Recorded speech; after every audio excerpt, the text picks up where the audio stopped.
Kanji Lalji Mehta, a middle-class Gujarati atheist, owns a shop of Hindu idols and antiques in Mumbai. He mocks religious activities around him until one day, a low-intensity earthquake hits the city, with Kanji's shop being the only one destroyed. His family and friends blame this on his atheism. Uddharan Chennai. At the insurance office, Kanji learns that the disaster claim does not cover any damage caused by natural calamities. Classified under Act of God. Running out of options, he decides to sue God but fails to find a lawyer for such a lawsuit. Hanif Qureshi, a working-class Muslim lawyer, helps him file the case after Kanji decides to fight on his own. Legal notices are sent to the insurance company as well as to religious people like Siddheshwar Maharaj, Gopi Maya, and their group's founder, Leeladhar Swami, forcing them to court as representatives of God. Uddharan. As the court case commences and gains traction for its bizarre quality, Kanji finds himself facing armed fundamentalists and harassment, with his mortgage provider occupying the house, and his family leaving him. He is then rescued by Krishna Vasudev Yadav, who claims to be a real estate agent originally from Gokul, Uttar Pradesh, yet is also responsible for supernatural acts outside of the human realm. Uddharan. The lawsuit causes a public outcry. On Krishna's advice, Kanji goes to the media and gets wide coverage. Sympathizers join him in the lawsuit, causing the amount of claims to skyrocket and Catholic fathers and Muslim Maulvis to also be forced as defendants. When the court demands written proof that the earthquake was an act of God, Krishna steers Kanji toward holy books such as the Bhagavad Gita, the Holy Quran and Bible. Kanji reads them and finds a passage in each that says the world and all events are a creation of God and come from God's will alone. This strengthens his case and increases public support.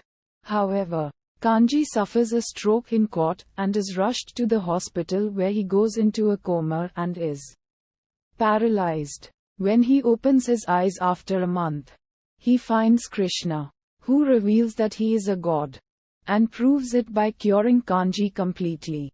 He further reveals that he created the entire world, animals and humans, but religion was created by humans.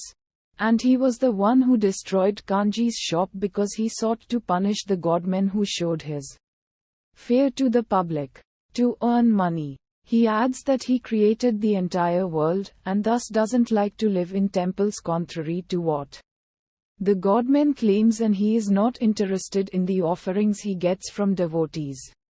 Instead, he created millions of humans who die of hunger and would be glad if those offerings were given to them instead. He figured out that an atheist like Kanji would end up exposing them if he destroys his shop, and thus destroyed it by causing the disaster and started to help him with lawsuit by appearing as a human and befriending him, and revealed himself in his true form so that Kanji realizes that although he does exist, he doesn't live in temples, but in every creature he created.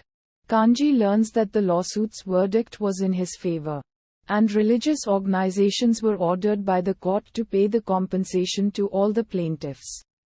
As a result of this, people have begun revering Kanji himself as a god. Leeladhar, Gopi Maya, and Siddheshwar have taken advantage of this by opening a temple dedicated to Kanji and accumulating millions in donations. Krishna explains to Kanji that his job as God is to show people right and wrong people do with it what they will. Kanji decides to fight back.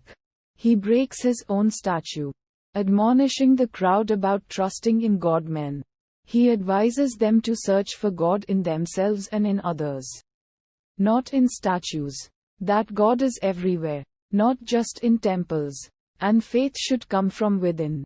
He tells them not to believe in fraudulent godmen, as their job is to turn religion into business. Krishna looks on proudly as Kanji speaks. then vanishes when Kanji tries to reach him after. Kanji is reunited with his family and sees Krishna's keychain on the ground. When he is about to keep it, he hears Krishna's voice, telling him to get rid of the keychain as fear of God and reliance on religious objects was what he'd fought against. Kanji smiles and throws it away, watching as it disappears into the sky with a flash.